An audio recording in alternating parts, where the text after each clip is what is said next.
Bonjour à toutes et à tous, bienvenue sur votre chaîne d'information régionale, c'est Grand Littoral TV. En images, en 8 minutes, ensemble en ce lundi 2 septembre. L'actualité du jour près de chez vous, voici d'abord la météo. Aujourd'hui, en ce lundi de rentrée, le soleil va dominer aujourd'hui dans la région. Le ciel sera bleu, bien dégagé dans l'ensemble, malgré quelques cumulus discrets dans l'après-midi. La journée sera belle et ensoleillée avec des températures peut-être un peu fraîches, mais finalement de saison. 20 degrés cet après-midi à Saint-Omer, 19 à Dunkerque, à Calais, 17 à Boulogne. Les prévisions météo complètes après ce journal.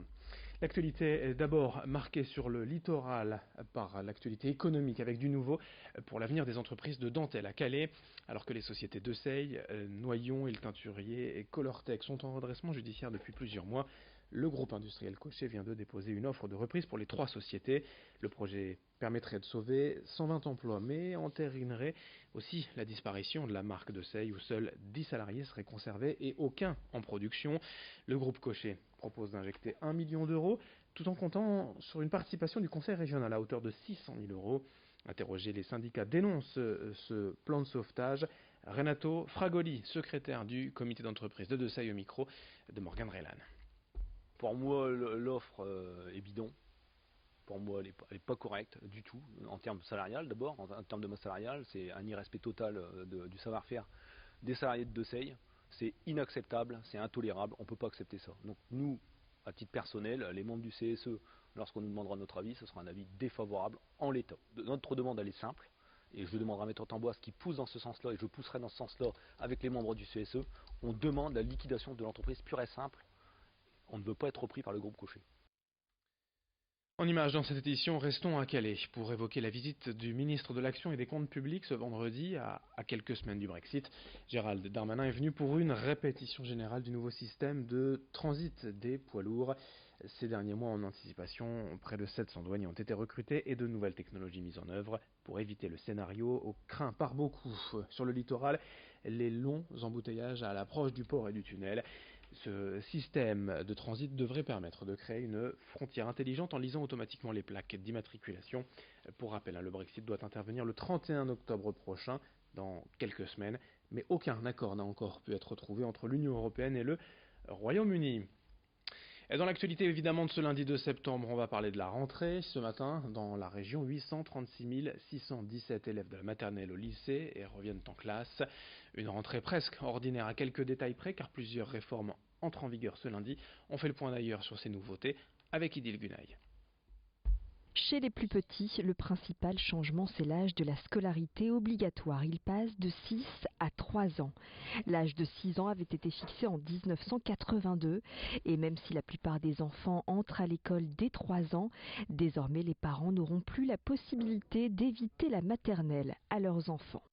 En primaire, c'était une promesse d'Emmanuel Macron. Les effectifs ne dépasseront pas 24 élèves par classe en CP et en CE1. Dans les zones d'éducation prioritaire, les REP et les zones d'éducation prioritaire renforcée, REP+, le dédoublement des classes est étendu aux grandes sections, en plus des CP et CE1. Les effectifs passent ainsi d'une vingtaine d'élèves à 12 maximum. À noter que l'homoparentalité est officiellement reconnue. Par conséquent, les formulaires administratifs comprennent la mention autre représentant légal en plus des mentions père et mère. Les valeurs de la République française à l'honneur pour cette rentrée, avec l'obligation pour chaque établissement du premier et du second degré de placer les drapeaux français et européens dans chaque classe, accompagnés de la devise Liberté, Égalité, Fraternité, en plus des paroles de la Marseillaise. Enfin, au lycée, c'est la réforme du baccalauréat qui entre progressivement en vigueur. Fini les filières générales L, ES ou S. Désormais, en fin de seconde, chaque élève devra choisir 3 spécialités parmi 12 enseignements proposés allant des mathématiques à l'art, en passant par la philosophie ou encore les cultures étrangères et régionales. Voilà pour ces quelques nouveautés dans la rentrée.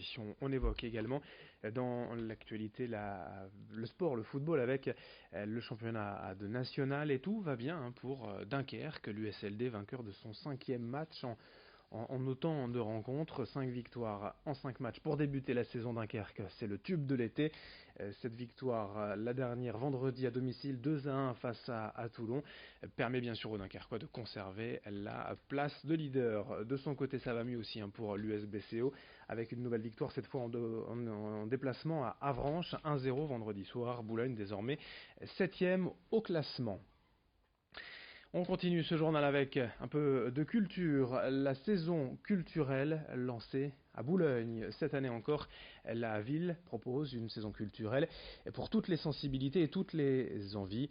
Dévoilé la semaine dernière au jardin Valentine Hugo, le programme semble prometteur. Théâtre, danse, humour, musique classique et musique actuelle au rendez-vous dans plusieurs lieux d'expression, d'émotion et de partage. Bien sûr, le théâtre Monsigny, mais aussi le Carré Sam ou encore la faïencerie.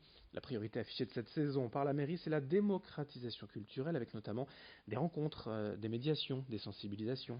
La création artistique ne sera pas en reste avec l'accueil de résidence de plusieurs artistes. Into the Wood, Stéphane Sondheim, célèbre maître de la comédie musicale. On écoute notamment Régine Splingard, adjointe à la culture au micro de Morgan Relan, nous parler de cette saison culturelle à Boulogne. Je crois qu'on n'a oublié personne, aussi bien dans les styles que dans les tranches d'âge qui étaient ciblées. Et je crois que, franchement, on a fait le maximum. Le tarif ne doit pas être l'obstacle, effectivement. Et je crois que c'est vraiment une chose qu'on a mise en place au Carré Sam, qu'on essaie de mettre en place aussi ailleurs, puisque selon les âges, selon les situations, les tarifs sont différents pour les spectacles, mais on tient vraiment à cette ouverture à tous. Pour rappel, vos prévisions météo font ce lundi 2 septembre, journée de rentrée pour les élèves, et ce sera sous le soleil, avec quelques cumulus discrets dans l'après-midi. Une belle météo. Les températures, elles semblent fraîches, mais elles sont de saison, je vous le rappelle. Le point sur vos prévisions météo aujourd'hui. Dans un instant, merci de votre fidélité. Vous êtes bien avec nous sur Grand Littoral TV.